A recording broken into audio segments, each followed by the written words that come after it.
जय।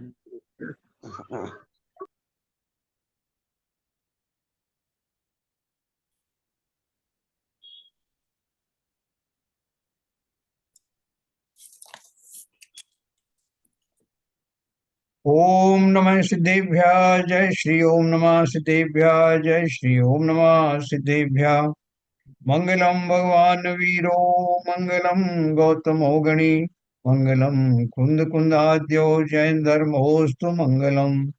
सर्वमंगल मांगल्यम सर्व कल्याण कारकम प्रधानम सर्वधर्माणां जैनम जयतो शासनम।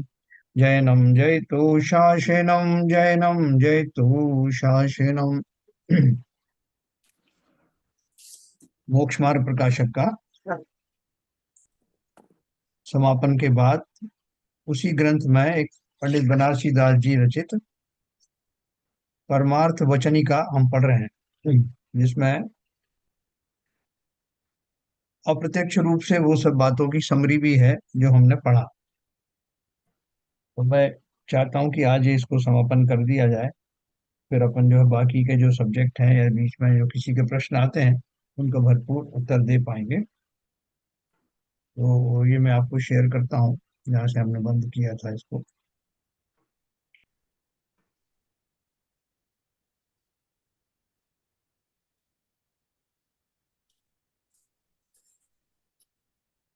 हमने पढ़ा था अब निश्चय तो द्रव्य का स्वरूप व्यवहार संसारावस्थित भाव उसका विवरण कहते हैं, है ना।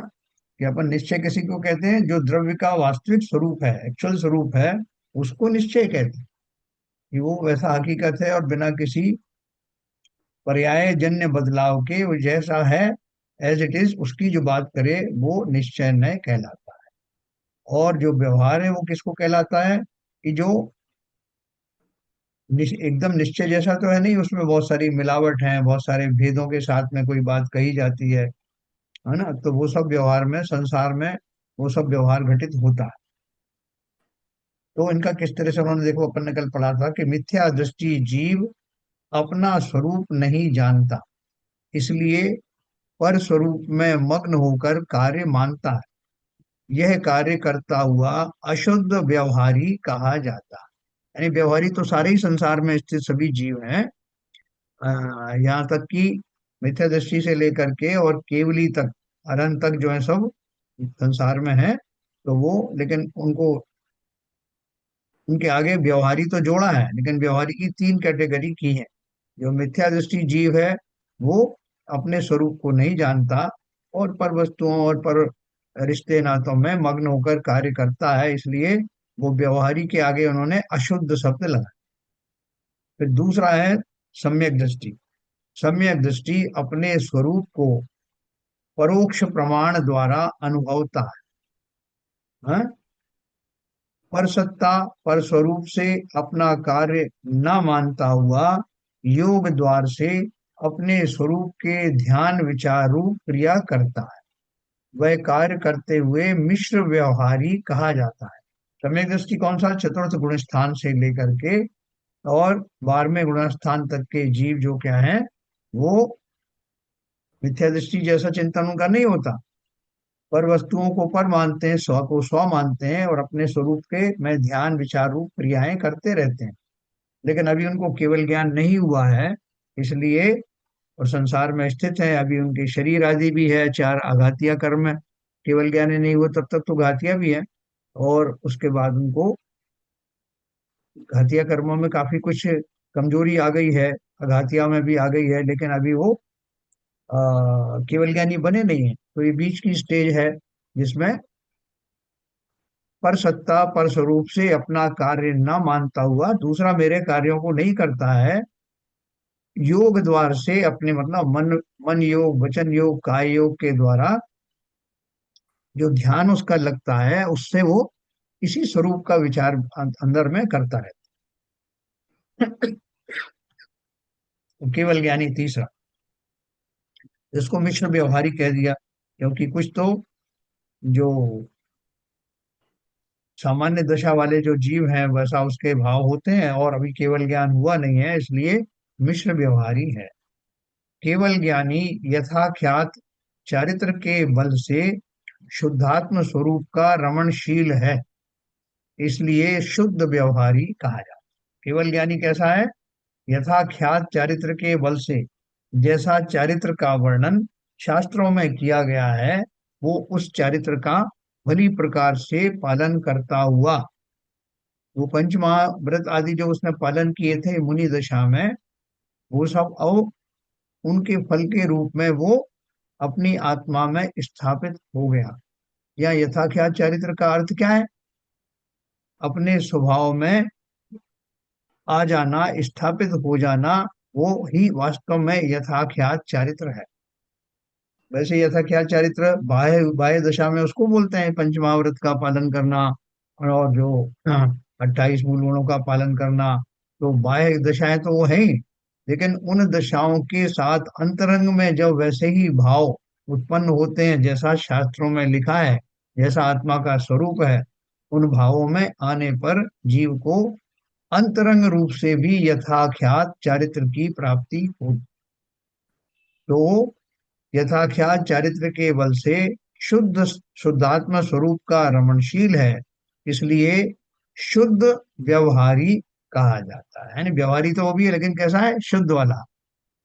योगारूढ़ अवस्था विद्यमान है, इसलिए व्यवहारी नाम कहते हैं। अभी जिसके उनके योग बाकी है ना, तो योग बाकी होने से उनको व्यवहारी कहा है। जब तक योग रहेंगे तब तक संसार है, जब तक संसार है तब तक व्यवहार। योग का अर्थ अपन ने बताया था ना लोगों को, योग क्या होते हैं? मन वचन और काया, तीन योग कहे जाते हैं। और जीव अपने, जब उसका उपयोग मन के माध्यम से विशेष रूप से प्रकट होता है तो मनोयोग कहते हैं। जब उसके चिंतन और जो सब भाव आदि हैं वो वचन के द्वारा प्रकट होते हैं, या वचन बोलने की वृत्ति जब होती है, वो बोले नहीं तब भी अगर मन में बोलने के भाव होता है, तो वो वचन योग कहलाता है। और काय योग क्या है? कि जब शरीर के किसी प्रोसेस के द्वारा, शरीर के माध्यम से भावों का प्रवृत्ति होती है, तब उस दशा को काय योग कहते हैं। उन प्रवृत्ति से, इस तरह से तीन योग जो हैं, जो होते हैं, जो संसार में रहने वाले सभी जीवों के होता है। अंत में जब वो आ, जो योग जो है, जो उनका आगे पराकाष्ठा आती है, उसमें तो एक योग रह जाता है, काय योग मात्र रह जाता है, और फिर वो भी छूट जाता है। उसके छूटने के साथ ही जीव योगातीत होकर के और अयोगी केवली होता है, और फिर निर्वाण को प्राप्त होता है। ये प्रोसेस अपन ने समझा था, और फिर कभी मैं आपको समझाऊं। तो शुद्ध व्यवहारी सरहद 13वें गुणस्थान से लेकर 14वें गुणस्थान पर्यंत जानना। शुद्ध व्यवहारी की जो सीमा है वो कौन सी है? 13वें गुण स्थान से लेकर 14वें गुण स्थान तक, ये दोनों गुण स्थानों के बीच में जो शुद्ध व्यवहारी कहलाता है। और फिर असिद्धत्व परिणामान वात वात व्यवहार है, वो कह रहे हैं जब तक सिद्ध नहीं होता तब तक व्यवहार नाम पाता है। तो ये दोनों 14वां गुण स्थान है ना, तो गुण स्थान के बियॉन्ड निकल जाना, गुण गुण स्थानों के प्रतीत हो जाना, वही सिद्ध अवस्था है।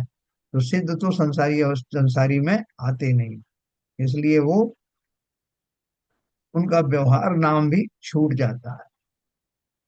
अब तीनों व्यवहार का स्वरूप कहते हैं, ये तीन व्यवहार ऊपर बताए, इनका स्वरूप बताया। अशुद्ध व्यवहार शुभ अशुभ आचार रूप, है ना, जो हम जैसे लोग हैं अशुद्ध व्यवहार वाले हैं, हमारे शुभ आचरण भी, शुभ भाव भी होते हैं, अशुभ भी होते हैं।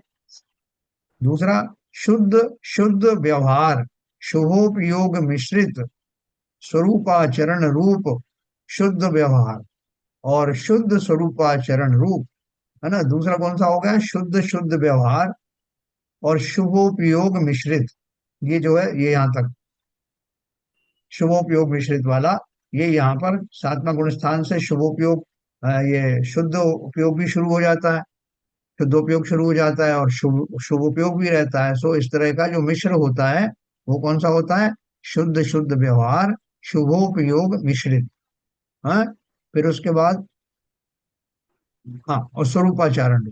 उसके बाद जो लास्ट है, थर्ड कैटेगरी है जो केवल ज्ञानियों के होती है, शुद्ध व्यवहार, शुद्ध स्वरूपाचरण रूप। ये जो तीसरी कैटेगरी है उनको उन्होंने व्यवहार से फिर से ऊपर क्वालिफाई किया है, उसको ज्यादा सोचने की जरूरत नहीं। परंतु विशेष इनका इतना ही है कि कोई कहे कि शुद्ध स्वरूपाचरण चरणात्म तो सिद्धों में भी विद्यमान है, वहां भी व्यवहार संज्ञा कहना चाहिए। परंतु ऐसा नहीं है, क्योंकि संसारी अवस्था पर्यंत व्यवहार कहा जाता। संसार अवस्था के मिटने पर व्यवहार भी मिटा कहा जाता है। यहाँ यह स्थापना की है, इसलिए सिद्ध व्यवहारातीत कहे जाते। जब तक अरहंत अवस्था भी है, तब तक आप कहोगे कि ये किसके पुत्र थे, इनके पिता का नाम क्या था, माता का नाम क्या था, और इनके और कौन कौन रिश्तेदार हैं, इनको जो है कौन सा कल्याण हुआ, इनका जन्म कब हुआ, इनका जो है वो निर्वाण कब हुआ, इनके और कल्याणक कब हुए, इनकी पूर्व पर्याय क्या थी, ये सारी बातें आती। तो ये सब व्यवहार की बात है। लेकिन जब जीव व्यवहारातीत हो जाता है, तो कोई पूछता नहीं कि ये जो सिद्ध भगवान है, इनकी क्या बैकग्राउंड है, किसके बेटे हैं, इनका पंच कल्याणक कहाँ हुआ, कब हुआ, वो सब बेमानी हो जाता है ना। अब जो पूजन वगैरह पढ़ते हो, तो सिद्धों की पूजन पढ़ोगे तो उसमें कोई अर्घ नहीं इस तरह के चढ़ाए जाते कोई कल्याणक वाले, ठीक है ना। तो वो जो सिद्ध पूजन है, सिद्ध तो अपने आप में मतलब एक एंटिटी अलग ही है। और उस एंटिटी को पढ़ करके सुन करके आप जो सिद्ध की पूजन करना, आज कितनी सारी पूजन अच्छी अच्छी लिखी गई सिद्धों के बारे में, करते आपको रोमांच हो जाएगा। और सारे भाव हमारे ऐसे हो जाएंगे कि वो जो सिद्ध अवस्था है वो कैसी अनुपम दशा, उस दशा का चित्रण आजकल की पूजन में बहुत अच्छे से किए, उनको समझ करके। और हमें अपने भावों को उस प्रकार का बनाने में बहुत निमित्त बनता है। समझते इसमें है। पंच परमागम में प्रवचन सार में भी, समय सार में भी एक गाथा आती है कि जिन्होंने सिद्धों के स्वरूप को गुण पर्याय द्रव्य गुण पर्याय सहित समझ लिया, वो स्वयं भी सिद्ध अवश्य बनता है। क्यों बनता है? क्योंकि जब उसका जब चिंतन करता है, उसके स्वरूप को देखता है, स्वरूप देखने के लिए आपको अपनी भूमिका को उतना ऊपर उठाना पड़ता है। मात्र उस अवस्था को समझने के लिए, अनजाने में ही जब हम समझने का प्रयास करते हैं, तो हमारी भूमिका भी वैसी उतनी ऊपर उठ जाती है। और तब हमें वो सिद्ध अवस्था समझ में आती है। तो डायरेक्ट देखा तो मैं भी उतनी ऊंचाई तक पहुंच गया था उनको समझने के लिए। इसलिए वो कहा गया है कि जिन्होंने सिद्धों के स्वरूप को समझा, वो स्वयं भी सिद्ध बन जाता। और ये बिल्कुल पक्का है, कोई उपमा या मुहावरा या अलंकार नहीं, दिस इज ए फैक्ट। ठीक है।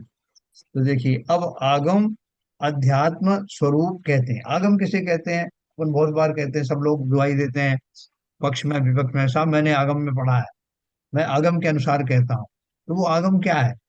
आगम किसे कहते हैं और अध्यात्म किसे कहते हैं?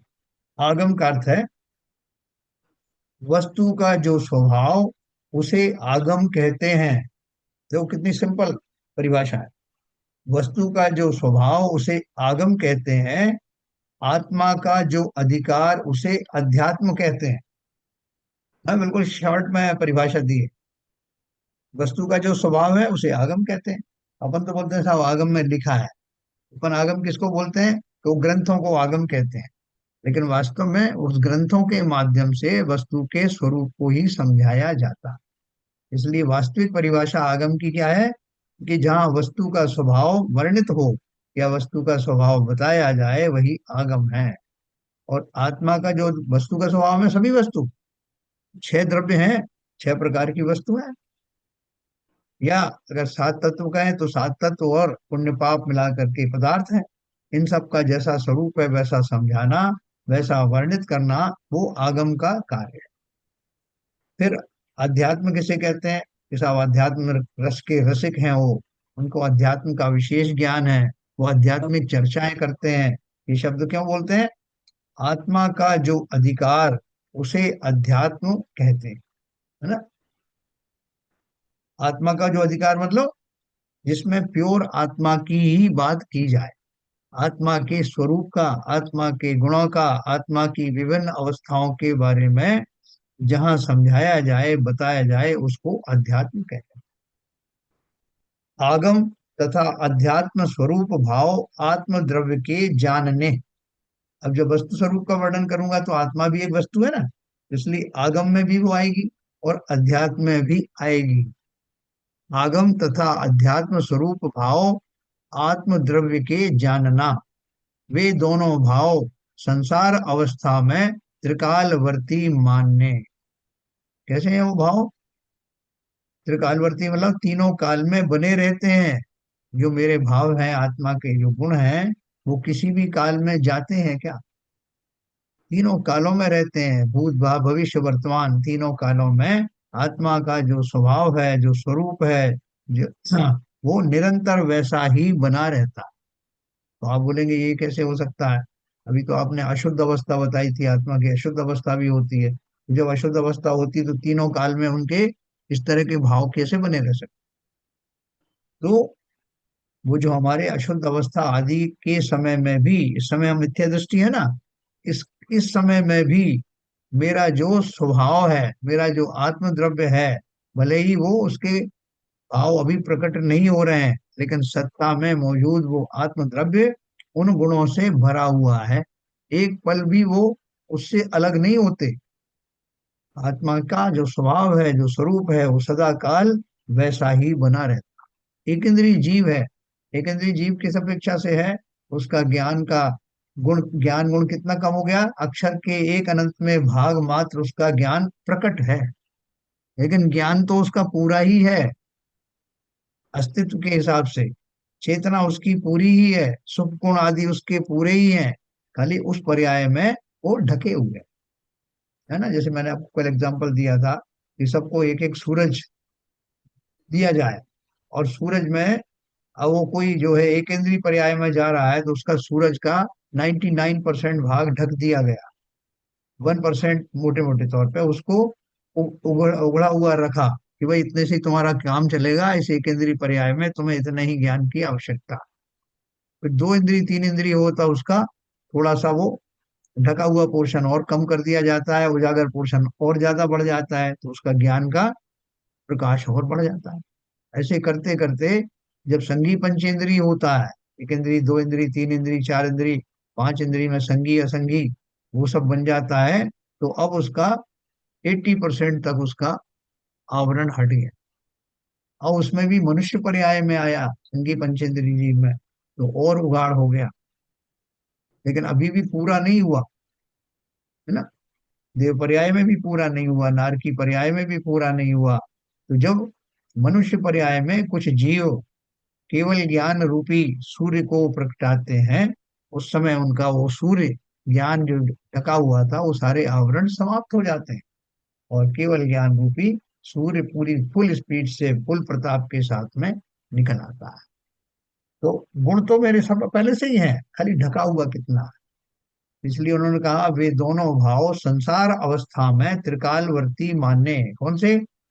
आगम भाव और अध्यात्म स्वरूप, अर्थात जीव का जो स्वरूप है, जीव वो स्वरूप तीनों काल में वैसा ही रहता है। वो किसी भी गति में चला जाए, नरकों में चला जाए, पशु गति में चला जाए, कहीं भी चला जाए, लेकिन हर अवस्था में उसका जो स्वरूप है उसमें कुछ बिगाड़ होता नहीं। इसलिए आश्वस्त रहना कि मेरा कभी कुछ बिगड़ेगा नहीं। आश्वस्त इसलिए नहीं रहना कि मैं कितने ही भोग आदि में लिप्त रहूं, मेरा क्या बिगड़ने वाला है, इसलिए नहीं। इसलिए आश्वस्त रहना कि मैं इन सब संकटों से, कि मैं मर जाता हूँ फिर जिंदा हो जाता हूँ, इन सब में जीव का कुछ भी विनष्टता नहीं। जीव की इस अमरता के कारण ही जीव को इस बात का विश्वास होता है और वो निशंक हो जाता है कि शरीर आदि शरीरों की मौजूदगी से मेरा अस्तित्व नहीं है। शरीर हट जाए, टूट जाए, फूट जाए, तब भी मेरा मस्त अस्तित्व कभी नाश को प्राप्त नहीं होता। ये संबल बहुत बड़ा है। इसलिए जो सम्यक दृष्टि है वो निशंक रहते हैं, उन्हें किसी तरह की शंका नहीं होती। और संसार के कोई भोग आदि हैं वो सब नश्वर हैं, इसलिए उसको निकांक्षित रहता है। कोई आकांक्षाएं रहती नहीं, है ना। तो उन्होंने नीचे बताया कि उसका विवरण है, आगम रूप कर्म पद्धति, अध्यात्म रूप शुद्ध चेतना पद्धति। देखो हमारे जितने भी ग्रंथ हैं, उस दिन अपन 5 अनुयोगों के बारे में पढ़ रहे थे। 5 अनुयोग मतलब 5 तरह के ग्रंथ हैं। 5 तरह के ग्रंथ कौन कौन से हैं? प्रथमानुयोग, चरणानुयोग, द्रव्यानुयोग और कर्णानुयोग। इन 5 प्रकार के जो जितने भी हमारे ग्रंथ हैं वो 5 प्रकार से हैं, मतलब उनकी जो स्टाइल है वो उसमें, या उनकी जो विषय वस्तु है वो 5 प्रकार की है।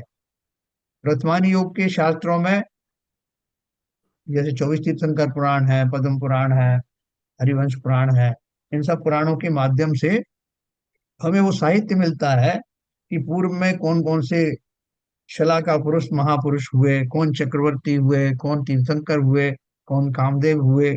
और उन्होंने और उसके बारे में जो कुछ भी हम जानते हैं वो हमें प्रेरणा के रूप में हम उनको पढ़ते हैं। सीता जी की कथा पढ़ी हमने, रामचंद्र जी की कथा पढ़ी, और दूसरी कथाएं पढ़ करके हमें अल्टीमेटली उनका एम क्या होता है कि इन महापुरुषों ने भले ही कितने राज्य किए, कौन कौन सी गतियां प्राप्त करी, लेकिन अल्टीमेटली उन्होंने अपने आत्मा को, स्वरूप को जाना, और वो संसार को छोड़ के मोक्ष पधारे।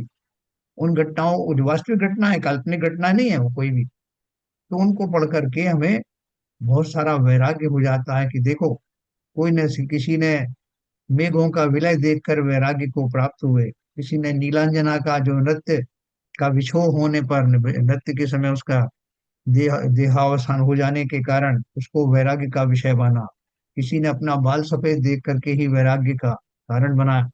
ऐसे हम जो उन कथाओं को पढ़ते हैं तो हमें 2-3 चीजें मालूम पड़ती हैं। एक तो ये कि किन किन परिस्थितियों से वो निकले और उत्तम सुख को प्राप्त करके चक्रवर्ती भी भोगों की निस्सारता जान करके संसार से पार हो गए, वैराग्य धारण किया और संसार से पार हो गए। तो इन कथाओं से हमें संबल मिलता है, क्योंकि हमें वो उन परिस्थितियों के बारे में बताया जिनसे हम गुजर रहे हैं, और उसके बाद फिर वो सब कैसे अपने मार्ग पर लग जाते हैं। तो इसलिए प्रथमान योग में वो कहानियां होती हैं जिनके माध्यम से जीवों को प्रेरणाएं मिलती हैं। और तो उसके बाद चरणान योग की बात करें तो चरणान योग, बल्कि प्रथमान योग के बाद तो बहुत सारे लोग द्रव्यान योग भी बोलते हैं, करना चाहिए। अपन अनुयोगों का क्रम भी पढ़ा था। तो द्रव्यान योग क्या है कि अध्यात्म की चर्चा जिसमें है, जिसमें आत्मा की चर्चा विशेष रूप से होती है, वो सब साहित्य द्रव्यानी योग के अंतर्गत आता है। और फिर चरणानी योग किस में आता है कि जब जीव को अपनी आत्मा के स्वरूप में प्रविष्ट होना है, तो उसका जो प्रोसेस है, उसके योग्य जो हमारे सदाचार आदि हैं, उसके योग्य जो नियम संयम के कैसे पालन करना है, उसका विवरण अगर पढ़ना है तो हम चरणानी योग वाले विषय वस्तु वाले ग्रंथों को पढ़ते हैं। और कर्णान योग जैसे केवल ज्ञान गम्य विषय है, इसमें कर्म सिद्धांत, कर्मों का कैसे आश्रम होता है, कैसे उनका बंध होता है, किन किन कारणों से जीव खोटी गतियों में जाता है, 84 लाख योनियों में कैसे जाता है, कौन अंधा होता है, कौन बहरा होता है, कोई छोटा होता है, कोई बड़ा होता है, कोई नारकी बनता है, कोई पशु बनता है। इस सब का पूरा सिद्धांत जहाँ बताया जाए तो कर्णान योग है। उसमें बहुत सारी बातें, ज्यादातर बातें तो केवल ज्ञान गम्य है। हमें तो उन आचार्यों का बहुत धन्यवाद करना चाहिए जिन्होंने जिनेन्द्र कथित उन वचनों को सरल शब्दों में हम तक पहुंचाया। और ये कर्म सिद्धांत जानने के बाद हमें विश्वास हो जाता है कि मुझे जो इस पर्याय में या अन्य पर्यायों में जो भी दुख सुख मिलता है वो कोई और नहीं देता, उस सब का जिम्मेवार मैं ही स्वयं हूँ। मैं ही वैसे कर्म बांधता हूँ, और प्रकृति में व्यवस्था है कि वो कर्म जब फल देने की, जब उनका समय आता है तो भरपूर फल देते हैं। और वो फल फिर ऐसा होता है कि वो एक दिन में खत्म होता नहीं, क्योंकि मैंने वो कर्म जो है निरंतर बांधे हैं। लगातार बहुत सारी एफडी मैंने कर रखी है, और ऐसी कर रखी है कि हर दूसरे दिन एक जो है मैच्योरिटी हो जाती। तो यहाँ तो एफडी काय की है मैंने, कर्मों की प्रति समय की है, तो प्रति समय ही वो मैच्योर होती रहती। उससे कर्मोदय में आते रहते, कभी मैं बीमार हो जाता हूँ, कभी मैं गिर पड़ता हूँ, कभी मेरा कोई संबंधी मृत्यु को प्राप्त होता है, कभी मैं स्वयं, मुझे मेरा कुछ एक्सीडेंट हो जाता है, कभी मेरे और संबंधी जो है वो किसी तरह का कष्ट भोगते हैं, और उन सब में होने वाले मेरे मोह के कारण मैं निरंतर दुखी बना रहता। संसार में मेरे कार्य कभी समाप्त होते नहीं। जैसा मुझे बहुत काम है आज, तो भाई कब फुर्सत मिलेगी साहब, कुछ कह नहीं सकते। निरंतर मेरे काम जो संसार के हैं वो कभी खत्म होते नहीं, और कभी मेरे दुखों का समापन आता नहीं। ये बात अलग है कि मैं उन दुखों से अब इतना अभ्यस्त हो जाता हूँ कि अब मुझे दुख जैसे लगते ही नहीं। और यही वो दशा है जिस दशा के कारण जीव इस संसार से छूटने का उपक्रम ही नहीं करते। तो क्या हो गया साहब, अगर बीमार हो गए तो दवा खा लेंगे, ठीक हो जाएंगे। अगर धन चला गया तो और कमा लेंगे। हाँ, बच्चे अगर जो है वो साथ नहीं रहते तब भी कोई बात नहीं है, हम यहाँ ही मस्त हैं। ऐसे बहुत सारे हमने उसमें वो निकाल ली। ये संसार की दशा है। लेकिन संसार में मैं सुखी ही हूँ तब तक, जब तक कि कोई बहुत बड़ा हमको कोई झटका नहीं लगता, तब तक तो सारे जीव यही मानते हैं कि मैं बस सुखी हूँ भाई साहब, छोटी मोटी चीजें होती रहती। और यही हमारा जो भ्रम है, हमको इस संसार से छूटने देता नहीं। जब बड़ा झटका आता है तब हम भी कहने लगते हैं, नहीं नहीं साहब, संसार में कोई किसी का नहीं। लेकिन जब तक नहीं होता तब तक, जबकि वो प्रकृति की तरफ से दिया गया उपहार है कि आपको इतनी अनुकूलताएं दी गई हैं कि उन अनुकूलताओं में आप अपना भविष्य सुधार सकते हैं। लेकिन हम सुधरते नहीं। तो उन्होंने ये तीन पद्धति हमको बताई। ये सभी जितने जो लोग यहाँ स्वाध्याय कर रहे हैं, ये तीन पद्धति के जो ग्रंथ हैं, उनसे अगर किसी को कोई कंफ्यूजन हो कि उस पंक्ति में कौन कौन से ग्रंथ आते हैं तो कभी अपन बताएंगे इसको। सर आगम रूप इसमें। कर्म पद्धति और अध्यात्म रूप शुद्ध चेतना पद्धति। ये आगम रूप कर्म पद्धति जो करणान योग का विषय है, अपन यहाँ से करणान योग परिचय नाम का एक ग्रंथ भी पढ़ा था, और डॉक्टर उज्ज्वला शाह का पंच लब्धि भी पढ़ा था। और शुद्ध चेतना पद्धति में जो अपन ग्रंथ अभी शुरू करने जा रहे हैं, समय सार कुंद कुंदाचार्य का जो प्रसिद्ध ग्रंथ है, तो हम एक दो दिन में शुरू करने वाले हैं। तो अपने सभी मित्रों को, अपने रिश्तेदारों को, सबको बोल के रखिए कि अनुपम ग्रंथ है ये, अपन इसको प्रारंभ करने जा रहे हैं। जैन क्या साहब। पता पर्याय कितने समय की है, कितने दिन में कौन कहाँ चला जाए। इसलिए समय रहते अपनी चैतन्य अवस्था में भली प्रकार से उसका श्रवण करना। जब हमने ये मोक्ष मार्ग प्रकाशन शुरू किया था मई के महीने, तो अभी ये दिसंबर आ गया। इतना समय लगा विवेचन में। समय सार तो और बड़ा ग्रंथ है, और उसमें बहुत सारे प्रश्न भी आएंगे, बहुत सारी हमारी जो जिज्ञासाएं रहेंगी। इसलिए पूरी तरह से एक तो समय पर आने का कोशिश करना। क्यों हम 10 मिनट लेट आते हैं तो 10 मिनट निकल जाते हैं, क्योंकि 9 बजे तो मैं समाप्त कर ही देता हूँ, जिससे किसी को कोई व्याकुलता ना हो। तो देखो अब जैन साहब। इसमें इसी बात के बारे में लिखा है, जैन उसका साहब। विवरण दिया है। आगम रूप कर्म पद्धति, अध्यात्म रूप शुद्ध चेतना पद्धति। उसका विवरण है, कर्म पद्धति पौद्गलिक द्रव्य रूप अथवा भाव रूप। द्रव्य रूप उद्गल परिणाम, भाव रूप उद्गलाकार आत्मा की अशुद्ध परिणति रूप परिणाम। उन दोनों परिणामों को आगम रूप स्थापित किया। अब शुद्ध चेतना पद्धति, शुद्धात्म परिणाम, वह भी द्रव्य रूप अथवा भाव रूप। द्रव्य रूप तो जीवत्व परिणाम, भाव रूप ज्ञान दर्शन सुखवीर आदि अनंत गुण परिणाम, वे दोनों परिणाम अध्यात्म रूप जन ना। जैसे मैंने आपको ऊपर बताया कि कर्म सिद्धांत में कौन कौन सी चीजें आती हैं और अध्यात्म में क्या क्या आता है, यानी शुद्ध परिणति आत्मा की जो है वो सब अध्यात्म में आती है, जो अपन पढ़ने वाले। अनंतता कही उसका विचार, जैन अनंतता साहब। का स्वरूप दृष्टांत द्वारा बतलाते हैं। हमारे अनंत शब्द बहुत उपयोग में आता है। हमारे गुण अनंत है, हमारी पर्याय अनंत है, जीव अनंत अनंत है, सीवी उद्गल जैन साहब अनंत कुछ बोल अनंत रहे है। हैं तो सर, अनंत जैन का अर्थ साहब। क्या है? मैं बोला, जैन साहब। अनंतता का स्वरूप दृष्टांत द्वारा बतलाते हैं। जैसे वट वृक्ष का एक बीज हाथ में लेकर, वट वृक्ष है ना, काफी दिन चलता है, काफी दिन तक रहता है और काफी विशाल होता है। उसका एक बीज हाथ में लेकर उसका विचार दीर्घ दृष्टि से करें तो उस वट के बीज में एक वट का वृक्ष है ना। वो बीज कैसा है कि अगर मैं उसको बो दूंगा तो उसके अंदर छिपा हुआ है एक नया वट का वृक्ष। एक बीज के अंदर उससे वो एक दूसरा वृक्ष तैयार हो सकता है। यह वृक्ष जैसा कुछ भावी काल में होनहार है, वैसे विस्तार सहित विद्यमान उसमें वास्तव रूप मौजूद है। अभी मैं उसकी कल्पना कर सकता हूँ। इस बीज को जब बोया जाएगा तो इससे जो वृक्ष निकलेगा, वट वृक्ष निकलेगा, वो कैसा होगा? अनेक शाखा प्रशाखा, पत्र पुष्प फल संयुक्त है ना? कैसा होगा जब वो, उसकी शाखाएं होंगी बहुत सारी, उसका तना होगा, और उस शाखाओं की उपशाखाएं होंगी, उनमें फूल होंगे, फिर फूलों से जो है फल बनेंगे, बहुत सारे पत्ते होंगे, ये तो दिख रहे हैं।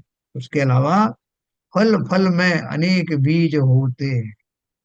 कितने फल उसके अंदर लगेंगे? तो हर एक फल के अंदर होने वाला एक एक बीज एक एक वट वृक्ष को बनाने में सफल हो सकता है। तो सोचो, उस एक बीज से कितने वट वृक्ष बन जाएंगे, उनके ऊपर लगने वाले फल, उन फलों का के में एक एक फल में कितने कितने बीज, और एक एक बीज से कितने कितने वट वृक्ष फ्यूचर में होंगे। इस प्रकार की अवस्था एक वट के बीज संबंधी विचारें। और भी सूक्ष्म दृष्टि दें तो जो जो बीज उस वट वृक्ष में हैं, वे अंतर्गर्भित वट वृक्ष संयुक्त होते हैं। इसी भांति एक वट में अनेक अनेक बीज, एक एक बीज में एक एक वट, उसका विचार करें तो भावी भावी नए प्रमाण से न वट वृक्षों की मर्यादा पाई जाती है, न बीजों की मर्यादा पाई जाती। यानी आप एक उसी को बीज को देख करके अंदाज लगाओ कि इसमें से कितने जो है वट वृक्ष पैदा होंगे, फिर उस वट वृक्ष में फिर से जो फिर फल लगेंगे, उनमें से एक एक बीज जो है फिर कितने वट वृक्षों को बनाएगा। ऐसा मल्टीप्लिकेशन होता चला जाएगा। कितना होगा? बोले अनंत होगा। तो इसी प्रकार अनंतता का स्वरूप जानना है। इसको जानने के क्या करेंगे? देखो नीचे उसका दिया।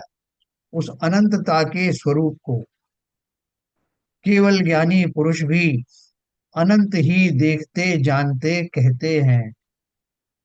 अनंत का दूसरा अंत तो है ही नहीं जो ज्ञान में भाषित हो, इसलिए अनंतता अनंत रूप ही प्रतिभाषित होती है।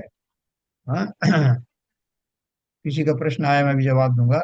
इस प्रकार आगम अध्यात्म की अनंतता जानना। आप कोई आपसे कहे कि साहब जो संसार कब तक रहेगा, संसार कब से है और कब तक रहेगा, तो अपन बोलते हैं अनादि काल से है और अनंत काल तक रहने वाला। तो अनंत का अर्थ क्या है? जो कभी नष्ट ना हो। तो बोले इसको, इसी बात को केवल ज्ञानी भी अनंत को अनंत ही कहते हैं। ऐसा नहीं कि हमारे लिए अनंत हो उनके लिए नहीं हो। उसमें विशेष इतना कि अध्यात्म का स्वरूप अनंत, आगम का स्वरूप अनंता अनंत रूप, यथापना प्रमाण से अध्यात्म एक द्रव्य आश्रित, आगम अनंता अनंत पुद्गल द्रव्य आश्रित है। वही मैं यहाँ तक पढ़ूंगा, फिर आपका जो इसने प्रश्न उठाया उसको मैं जवाब दूंगा। इन दोनों का स्वरूप सर्वथा प्रकार तो केवल ज्ञान गोचर है, अंश मात्र मति शुद्ध ज्ञान ग्राह्य है। ये जो अध्यात्म का स्वरूप है, आगम का स्वरूप है, ये केवल ज्ञान ही अच्छी तरह से जानता है। और हमारा जो मति शुद्ध ज्ञान है वो एक आंशिक ज्ञान है, उससे थोड़ा बहुत हम जान सकते हैं। इसलिए सर्वथा प्रकार आगमी अध्यात्मी तो केवली, अंश मात्र पर मति शुद्ध ज्ञानी, देश मात्र ज्ञाता अवधि ज्ञानी मने पर्याय ज्ञानी, यह तीनों यथावस्थित ज्ञान प्रमाण न्यूनाधिक रूप जान ना। हम लोग कैसे हैं? मति ज्ञान शुद्ध ज्ञान के धारी हैं, इसलिए हमें सबसे कम इनका ज्ञान होता है। उससे हमसे ज्यादा ज्ञान किनको होता है? जो जो अनुव्रत आदि के धारी हैं, अनुव्रत के धारी हैं, या अनुव्रत के नहीं, जिनको देश ज्ञान है, अवधि ज्ञान या मन पर्याय ज्ञान है, वो हमसे ज्यादा जानते हैं। और सब प्रकार से जानने वाले केवल ज्ञान। मिथ्या दृष्टि जीव ना तो आदमी है ना अध्यात्मी। क्यों? इसलिए कि कथन मात्र तो ग्रंथ पाठ के बल से आगम अध्यात्म का स्वरूप उपदेश मात्र कहता है, परंतु आगम अध्यात्म का स्वरूप सम्यक प्रकार से नहीं जानता। इसलिए मूल जीव ना आगमी है ना अध्यात्मी है, निर्वेदकत्वात् है ना? वो इन दोनों में से किसी भी चीज में निपुण नहीं है। लेकिन निपुणता तो ऐसे ही आएगी ना, जो मिथ्या दृष्टि है वही तो सम्यक दृष्टि बनेंगे। जो आज जिनका मतिशुद्ध ज्ञान का उघाड़ कम है, धीरे धीरे करके हम प्रैक्टिस करते हैं, जो ग्रंथ हमें पहले समझ में नहीं आते थे वो धीरे धीरे समझ में आने लगते हैं। हाँ, किसी का प्रश्न था, आप जरा बोलिए किसका था, मैं उसमें देखूंगा। ये 5 अनुयोग बताए थे ना आपने, तो उसमें हाँ, अनम्यूट करके बोलिए, अनम्यूट। अनम्यूट है सर,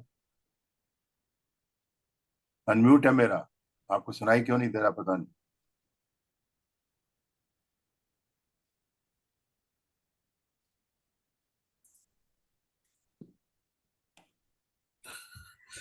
आ, एस, आपको सुनाई नहीं दे रहा है क्या, एसके साहब? किसने क्वेश्चन पूछा, ये हाथ किसने उठाया, मैं देख नहीं पा रहा हूँ इसमें।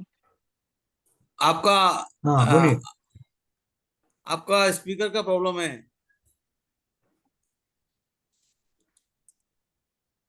टीवी जैन साहब ने उठाया,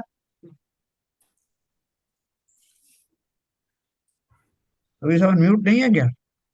मैंने म्यूट तो किया नहीं। मैं तो अनम्यूट हूँ, आपका स्पीकर में आवाज नहीं आ रही।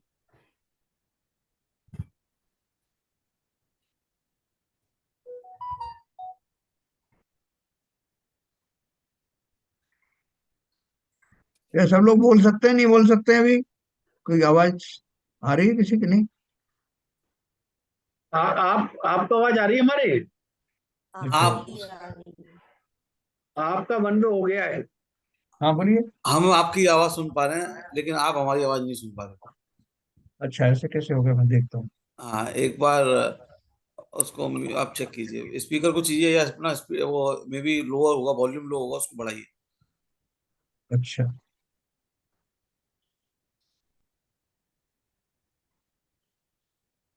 इसमें तो बराबर है सब, मैं देखता हूँ। अब आवाज आ रही है हमारी आपको उसमें? हेलो। हेलो। एक सेकंड।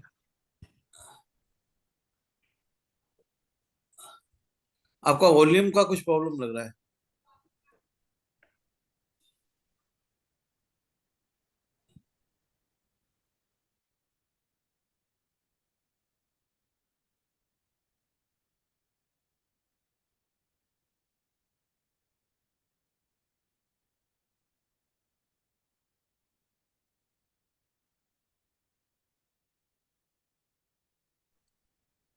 हेलो। हेलो। सुनाई दे रही है जैन साहब?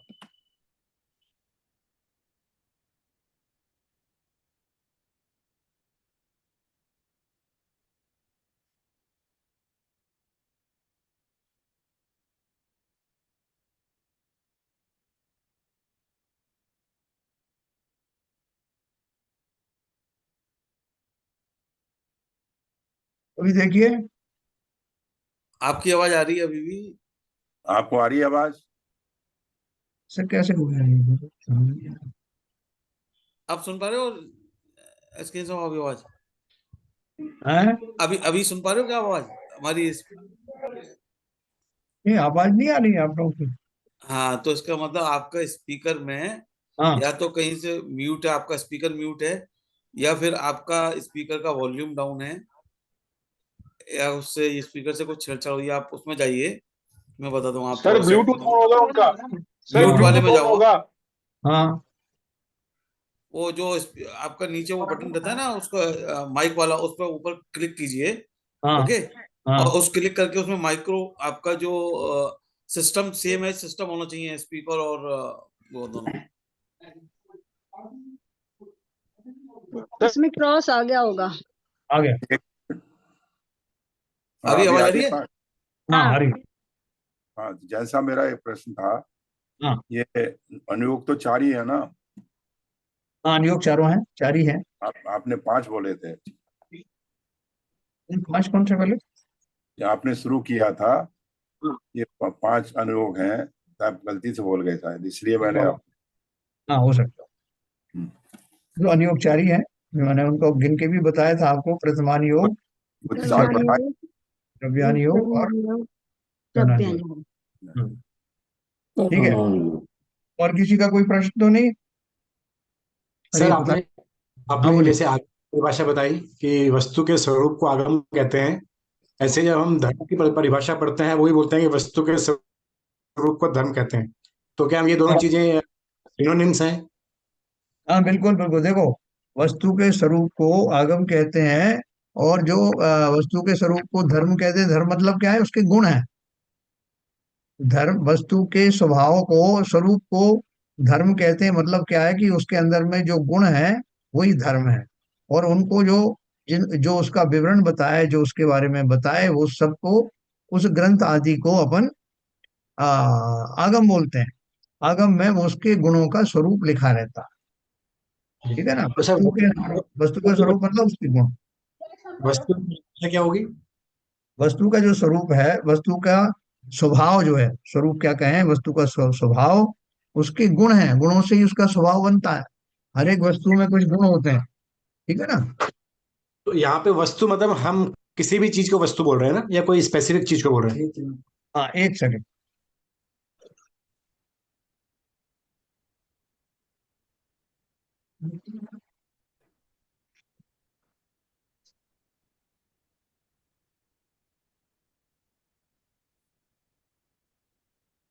हाँ, फिर से बोलिए विनय जी। सर, यहाँ पे हम वस्तु जो बोल रहे हैं, वस्तु किस चीज को हम वस्तु परिभाषित कर रहे हैं? हमारी आत्मा को, चेतना को, या किसी भी हमारे आसपास की चीज को हम वस्तु बोल सकते हैं? हाँ देखो, वस्तु जो है छह है, मुख्य रूप से मान लीजिए। छह वस्तुओं के समूह को ही हम संसार कहते हैं। ये संसार छह वस्तुओं से बना है। छह छह द्रव्य है ना, वो वस्तु समझ लीजिए आप। तो द्रव्य कौन से हैं? छह है वस्तु ना? के समान। छह। उनमें जो मुख्य रूप से जो छह छह कैटेगरी है, या छह द्रव्य हैं, उन्हीं में उनकी जो प्रकारें हैं, ये सब वस्तुएं। अब कितनी वस्तुएं, जैसे संतरा है, तो संतरा एक वस्तु है, और उसमें जितने भी संतरे हैं वो उसमें सब समाहित हो गए। तो इस तरह से छह जो द्रव्य हैं, जीव, उद्गल, धर्म, अधर्म, आकाश और काल, ये छह वस्तुएं हैं। इनके अंतर्गत उस कैटेगरी के जितने हैं, जितने भी जीव हैं, वो सब जीव द्रव्य में या जीव वस्तु में आ गए। उद्गल जितने भी हैं वो उद्गल वस्तु में आ गए। अब उनके जो गुण हैं, गुणों का जब वर्णन करेंगे तो जीव में क्या गुण पाए जाते हैं वो बताया जाएगा, उद्गल में क्या गुण पाए जाते हैं वो बताया जाएगा। और जहां पर ये बताया जाए, जहां इन गुणों को बताया जाता है, उस ग्रंथ आदि को अपन आगम कहते हैं। आगम के द्वारा वस्तु के गुणों की चर्चा की जाती है, उनको विशेष रूप से, विस्तृत रूप से, संपूर्ण रूप से बताया जाता है, उसी को आगम कहते हैं। अब अध्यात्म किसे कहते हैं? कि उन छह वस्तुओं में से जो जीव द्रव्य है, उस जीव द्रव्य की जब विशेष चर्चा की जाए, जहां पर, तो सामान्य चर्चा तो मेरी आगम में भी आ गई, लेकिन मेरी विशेष चर्चा जो आएगी, उन ग्रंथों को मैं अध्यात्म ग्रंथ कहता हूँ। क्लियर हुआ क्या? सर जी सर, जी सर। तो जैसे हम अभी सर मेरा एक अध्याय कर रहे हैं, तो हम अध्यात्म के परिभाषा में लेंगे। हाँ, अगर हमें जो प्योर सिर्फ आत्मा की बात कर रहा हूँ, क्योंकि वास्तव में बाकी के जो द्रव्य हैं उनसे मेरा कोई सरोकार नहीं है। मैं संसार में हूँ, सबसे मेरा पाला पड़ता है, ये बात अलग है।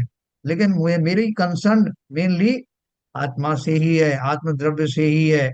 इसलिए मुझे विशेष रूप, जैसे आप कहो किसी के पास जाओ, साहब मुझे तो आप फलाने आदमी के बारे में बताओ, मुझे मेरी माता जी के बारे में बताओ, वो आप बहुत सारी स्त्रियों के बारे में बता रहे हैं, वो साहब मुझे और किसी में इंटरेस्ट नहीं है, मुझे मेरी माता जी के बारे में जानना। उसी प्रकार से जब जीवों को बाकी सब चीजों का सामान्य ज्ञान हो जाता है, संसार का भी ज्ञान हो गया, कैसा है, क्या है संसार का, क्या स्वरूप है, और उसमें मैं आत्मद्रव्य हूँ, ऐसा भली प्रकार विश्वास होने के बाद, और उसे ये मालूम पड़ जाए कि मुझे संसार में कहीं सुख मिलेगा नहीं, क्यों? क्योंकि मैंने अपने आसपास होने वाले संसार को अपना स्वरूप में गिन लिया है। तो जैसे ही उसको ये भान होता है, अब वो सदगुरु के पास जाता है कि मुझे तो अपनी चर्या ही सुहाती है, मेरे बारे में मैं जानना चाहता हूँ। तो जिन ग्रंथों से, जिन गुरुओं से आत्मा के स्वरूप की, अपने स्वरूप के बारे में जानकारी हो, वो सब आध्यात्म ग्रंथ कहलाते सर मेरा एक प्रश्न है। हैं। हाँ बोलिए। सर ये हम बोलते हैं संसार छह द्रव्यों से बना है, उसमें आपने धर्म और अधर्म दो बताए। धर्म हम बोलते हैं कि वस्तु के गुण को हम धर्म कहते हैं, जो उसका हाँ स्वभाव है बराबर। हम लोग धर्म कहते हैं। तो अधर्म क्या हुआ इसमें? नहीं, अधर्म कहाँ पे आ गया? कहाँ पड़ा अपना धर्म? नहीं, हम आप संसार का वो जो आप हमने 6 काउंट किए थे जो उसके द्रव्य हैं, जीव अजीव धर्म अधर्म और आकाश और आकाश और काल। हाँ तो उसमें अधर्म हम बोलते हैं, धर्म अधर्म दो बोलते हैं ना। हाँ हाँ, देखो वो सात तत्व, ये जो जो आता है ना, धर्म अधर्म जो आता है हाँ। 6 द्रव्यों में, तो धर्म तो हम्म। यहाँ ये धर्म और अधर्म दूसरे हैं, नाम वही है। यहाँ धर्म और अधर्म वस्तु के गुणों की बात बारे में नहीं है। देखो मैं फिर ओके। से समझता हूँ, फिर से आपको बताता हूँ। जब मैं सात 6 वस्तुओं की बात करता हूँ, 6 द्रव्यों की बात करता हूँ, तो 6 द्रव्यों में जीव द्रव्य है, अजीव द्रव्य है। अजीव द्रव्य में ये सारी चीजें आ जाती हैं, कौन से? सॉरी, जीव द्रव्य है, पुद्गल द्रव्य है। पुद्गल कौन सा आता है? जिनसे ये सब चीजें बनती हैं, दिखाई जो देती हैं, वो सब पुद्गल द्रव्य, परमाणुओं से बनने वाली। तो जीव पुद्गल। फिर धर्म अधर्म, यहाँ जो धर्म अधर्म की बात आ रही है, वो धर्म क्या है? मैंने बताया था कि वो मीडिया, जिस मीडिया की प्रेजेंस में चलने वाले जीव और पुद्गल आदि चल पाते हैं, मतलब एक फैसिलिटी है। जैसे जल में मछली चल पाती है, क्योंकि जल में ऐसी योग्यता है कि चलने वाली मछली उसमें चल पाती, तैर पाती। तो उसी तरह से धर्म द्रव्य संपूर्ण विश्व में है, जिसकी मौजूदगी में जो चीजें चलना चाहे वो चल पाती हैं। उस मीडिया का नाम, उस शक्ति का नाम धर्म द्रव्य है। आप समझना भी। और अधर्म द्रव्य कौन सा है? कि जिसकी प्रेजेंस में जीव और जो चलने वाली चीजें हैं वो रुकना चाहें तो रुक पाती हैं। ये अपन कहते हैं ना, रेजिस्टेंस होना चाहिए, अगर मैं रुकना चाहूं तो रुक तो जाऊं, नहीं तो चलने वाला चलता ही रहेगा। तो एक फैसिलिटी ये भी है कि अगर मैं रुकना चाहूं तो रुक जाता हूं। उस फैसिलिटी या उस शक्ति का नाम अधर्म द्रव्य है। तो ये 6 द्रव्यों में शामिल है। अब वो जो धर्म की बात कर रहे हैं, एक एक द्रव्य के अपने अपने गुण हैं, उन्हीं गुणों को धर्म भी कहते हैं। वो एक अलग चीज है, शब्द का नाम वही है, लेकिन उसका अलग अलग प्रयोग किया गया है। ठीक है सर। तो इस तरह से हमने ये अनंतता के बारे में पढ़ा। हाँ, थोड़ा सा मैं आपको और बताऊंगा, जरा ये 2 मिनट हमारे पास कितने हैं? अभी 7-8 मिनट है। एक बार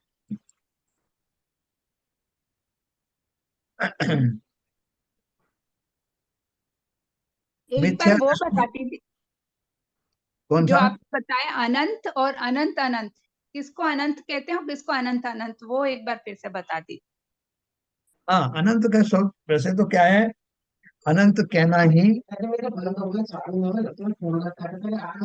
से अभी आएगी। हाँ, बोल रहे थे क्या?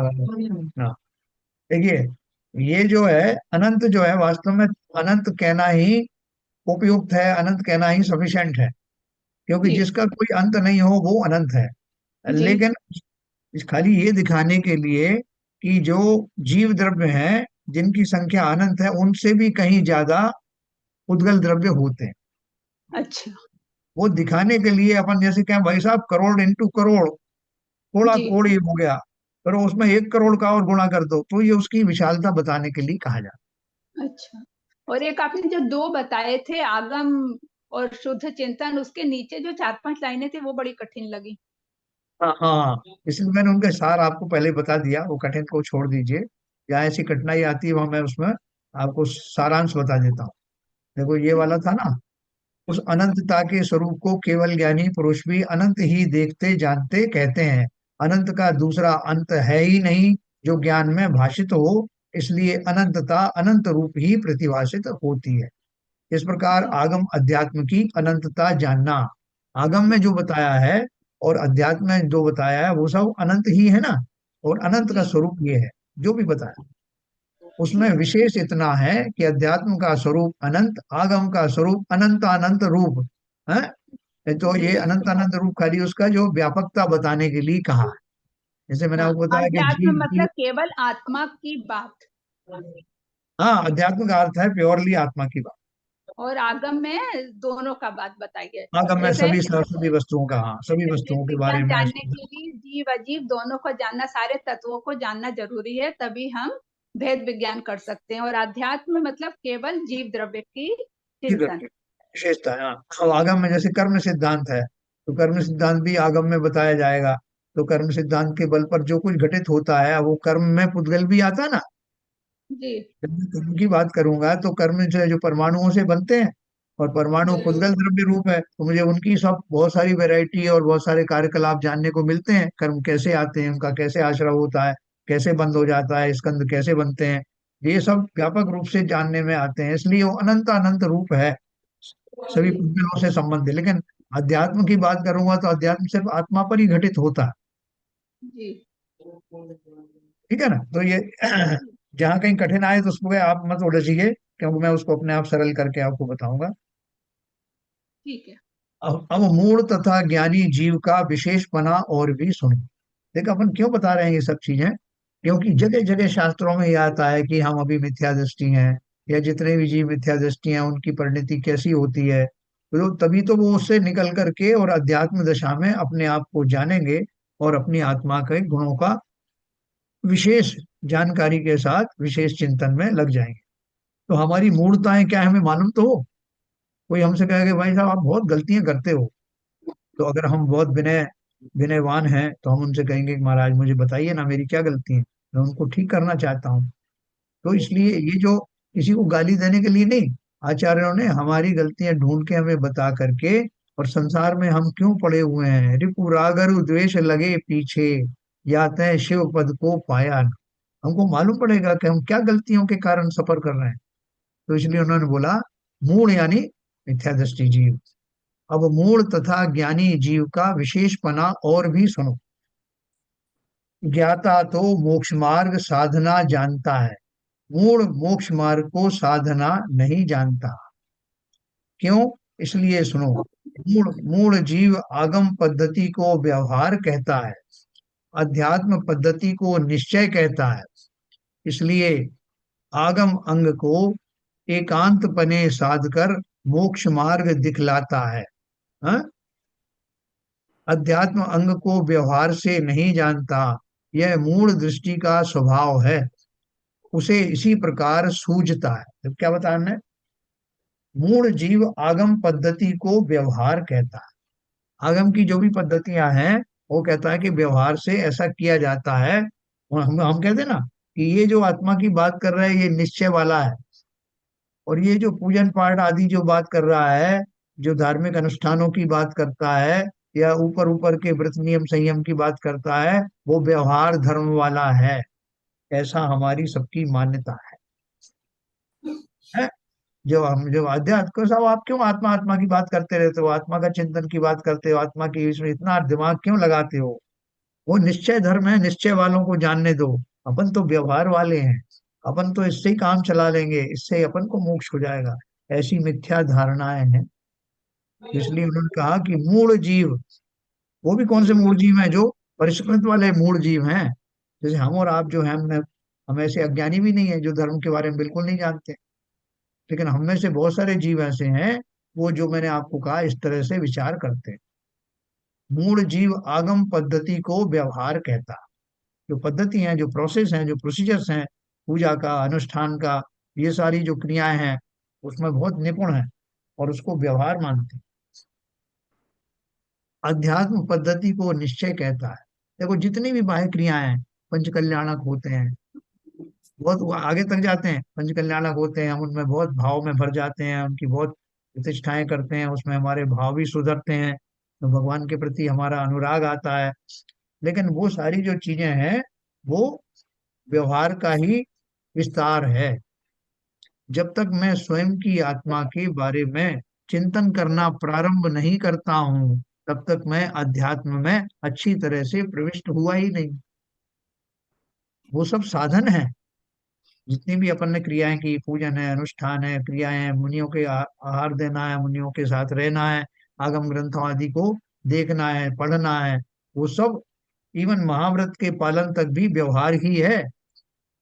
लेकिन उनके माध्यम से, वो सब साधन है ना, उनके माध्यम से जब मैं स्व में जाता हूँ, स्व का स्वरूप भली भांति समझ करके उसके अंदर मैं चिंतन में चला जाता हूँ, तब वास्तव में मेरा यथा क्या चारित्र, निश्चय चारित्र प्रकट होता है। ये मुझे बहुत क्लियरली मालूम होना चाहिए। जो भी हम करते हैं, बाह्य क्रियाएं करते हैं, उनसे कोई विरोध नहीं है, हमारी भूमिकाओं में वो तो करना ही पड़ेगा। लेकिन उसके बियॉन्ड जो हमको समझ में आएगा, जिसके लिए मैं वो सब कर रहा हूँ, वो है अध्यात्म। जब हम परिपक्व हो जाएंगे और जब उस अध्यात्म में प्रविष्ट होंगे, देखो हमने इतना समय लिया समय सार को पढ़ने के लिए, उससे पहले बहुत सारे ग्रंथ पढ़े। क्यों पढ़े? कि हमें अपनी भूमिका उतनी योग्यता से तैयार करनी है कि मुझे वो अध्यात्म की बातें न केवल समझ में आए, बल्कि रुचिकर भी लगे। तो इसलिए ये दो पद्धति अलग अलग नहीं है। व्यवहार जितना भी है, व्यवहार कौन सा? व्यवहार भी वो विषय भोग वाला व्यवहार नहीं, जो हम पूजा पाठ और दूसरी जो चीजें करते हैं, जो लोअर भूमिकाओं में करते हैं, धार्मिक अनुष्ठान आदि करते हैं, वो सब व्यवहार है। उनके द्वारा मैं अपने भावों में वो रुचि और वो पवित्रता लाना चाहता हूं कि मैं आत्मा को समझने में समर्थ हो जाऊं। इसलिए आगम अंग को एकांत पने से साधकर मोक्ष मार्ग दिखलाता है। आगम का एक अंग है भक्ति आदि है, दूसरा अंग उसका अध्यात्म है। अध्यात्म अंग को व्यवहार से नहीं जानता, यह मूल दृष्टि का स्वभाव है, उसे इसी प्रकार सूझता है? जब तक हमने भी भली प्रकार इस विषय में प्रवेश नहीं किया, तब तक हम भी ऐसा ही मानते थे। लेकिन हमारी भूमिका बहुत तेजी से सुधर रही है। हम अब आम आदमियों की तरह जो है मूल दृष्टि वाले नहीं रहे, वैसे मिथ्या दृष्टि नहीं रहे। हम अब सम्यक सन्मुख मिथ्या दृष्टि हैं। सम्यक हमारा राह देख रही है कि ये जो भव्य जीव है, ये जो भले ही अभी मिथ्या दृष्टि की स्टैंप लगा हुआ है, बहुत शीघ्र ही ये मिथ्यात्व के बंधन तोड़कर सम्यक में प्रविष्ट होने वाले हैं, है ना? तो इसलिए बोल रहे हैं ये मूल दृष्टि का स्वभाव है। हमारा ये स्वभाव जब तक हम मूल हैं। क्यों? इसलिए कि आगम अंग बाह्य क्रिया रूप प्रत्यक्ष प्रमाण है, उसका स्वरूप साधना सुगम है। जैसा हमको शास्त्र सुनना या अध्यात्म की चर्चा करना या आत्मा का चिंतन बहुत मुश्किल लगता है। हमसे तो आप ऊपर ऊपर के काम करवा लो। आप कहोगे तो हम 2-3 बार जो है प्रतिमा का अभिषेक कर देंगे। आप कहो तो 2 की बजाय हम 10 पूजन कर लेंगे। आप कहो तो हम पंच कल्याणक में 2-2 4-4 बार आ जाएंगे। आप कहोगे तो हम जो है वो किसी पहाड़ की परिक्रमा 10 बार कर लेंगे। ये हमें बहुत सुगम लगता है। लेकिन आपसे कोई कहे कि आप 1 घंटा बैठ करके सामायिक करें, सामायिक भी कौन सी? वास्तविक सामायिक, जिसमें आत्मा से 1 to 1 होते हैं, वन बोलेंगे साहब ये हमारे वश का नहीं। इसलिए कि आगम अंग बाह्य क्रिया रूप प्रत्यक्ष प्रमाण है, उसका स्वरूप साधना सुगम है। वह बाह्य क्रिया करता हुआ मूल जीव अपने को मोक्ष का अधिकारी मानता है। अंतर्गर्भित जो अध्यात्म रूप क्रिया, वह अंतर्दृष्टि ग्राह्य है, वह क्रिया मूल जीव नहीं जानता। अंतर्दृष्टि के अभाव से अंतर क्रिया दृष्टि गोचर नहीं होती, इसलिए मिथ्या दृष्टि जीव मोक्ष मार्ग साधने में असमर्थ है। देखो, अपन अजैनियों की बात तो छोड़, जैनियों में हमारे यहाँ 3-3 पंथ है। दिगंबर हैं, श्वेतांबरों में 13 पंथी हैं, स्थानकवासी हैं, ठीक है। और दिगंबरों में भी 13 पंथी और 20 पंथी और फला फला है। तो ये सब फर्क कहाँ से आया? ये हमारी बाह्य पूजा आदि करने की जो विधि है, जो प्रोसेस है, उनको लेकर के इतने पंथ खड़े हो गए। बाकी चाहे श्वेतांबर मत हो चाहे दिगंबर मत हो, सब में आत्मा को उसी प्रकार से स्वीकारा गया है। आत्मा के स्वरूप में किसी में कोई भेद नहीं। जितने हमारे जो पंथ बने हैं वो सब बाह्य क्रियाओं के कारण बने हैं। कोई छोटी पट्टी लगाता है, कोई बड़ी पट्टी लगाता है, कोई लगाता ही नहीं है, कोई चंदन केसर घिसता है, कोई फल चढ़ाता है। ये सब हमारी बाह्य पद्धतियों के कारण हमने अलग अलग पंथ बना लिए। लेकिन वास्तव में अध्यात्म में प्रविष्टि के लिए ये सब डिफरेंसेस की कहीं कोई आवश्यकता है ही नहीं। ये तो वास्तव में हमें अपने आत्मा को जानने के लिए जो बाह्य आचरण किए जाते हैं, शुद्धि की जाती है, सदाचार आदि किया जाता है, उन जिन राज की पूजन के लिए जो मेरे भाव लगते हैं, उनके भाव इस कोई फल चढ़ा देता है, कोई जो है फूल चढ़ा देता है। लेकिन असली तो जो इन क्रियाओं का की मोहताज नहीं है, वो अध्यात्म विद्या। आत्मा का स्वरूप सब जगह एक ही जैसा होता है। इसीलिए बहुत सारे जो हैं एक मत वाले दूसरे मत में चले गए, है ना। जहाँ आत्मा का सच्चा स्वरूप सुनने को मिला, वही स्वरूप में लोगों ने प्रविष्ट किया जो ज्ञानी थे।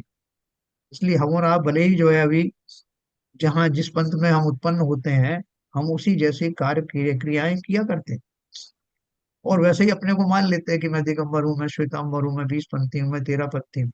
लेकिन ये सब पंथों से उठ करके अध्यात्म विद्या में जब जाएंगे तो आत्मा का कोई पंथ होता नहीं।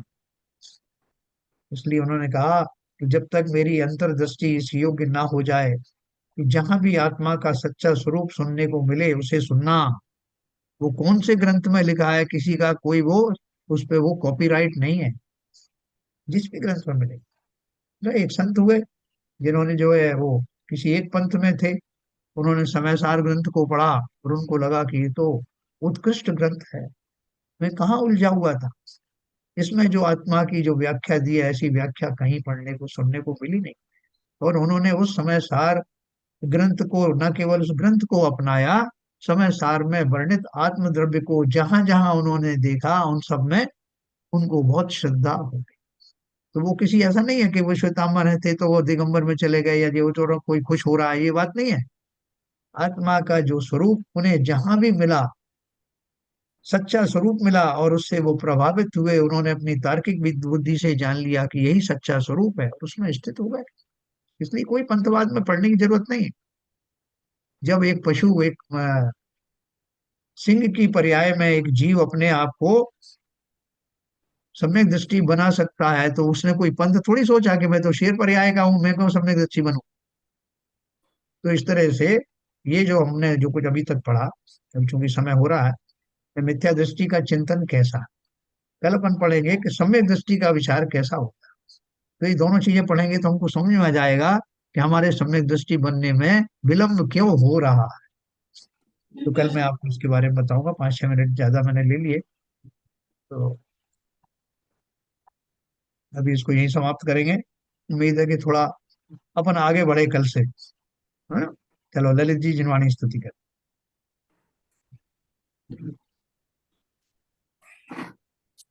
तमोनाश वेको ज्ञान के प्रकाश वेको अपर भास वेको भानु सी बखानी है। क्यों द्रव्य जान वेको बंध विधि भान वेको पर पिछान वेको परम प्रमाणी है। अनुभव बताए वेको जीव के जताए वेको काहू न सताए वेको भव्य और आनी है। जहाँ था तार वे को पार के उतार वे को सुख विस्तार वे को यही जिनवाणी है। ये जिनवाणी भारती तो है जो कुंदन है, जो तेरी शरण गए तो पावे सुख चैन। यह वाणी के ज्ञान से सुझे लोकालो, तो वाणी मस्तक धरो सदा देते हैं दो, सदा देते हैं दो। जिनवाणी माता की जय। जय जय जय।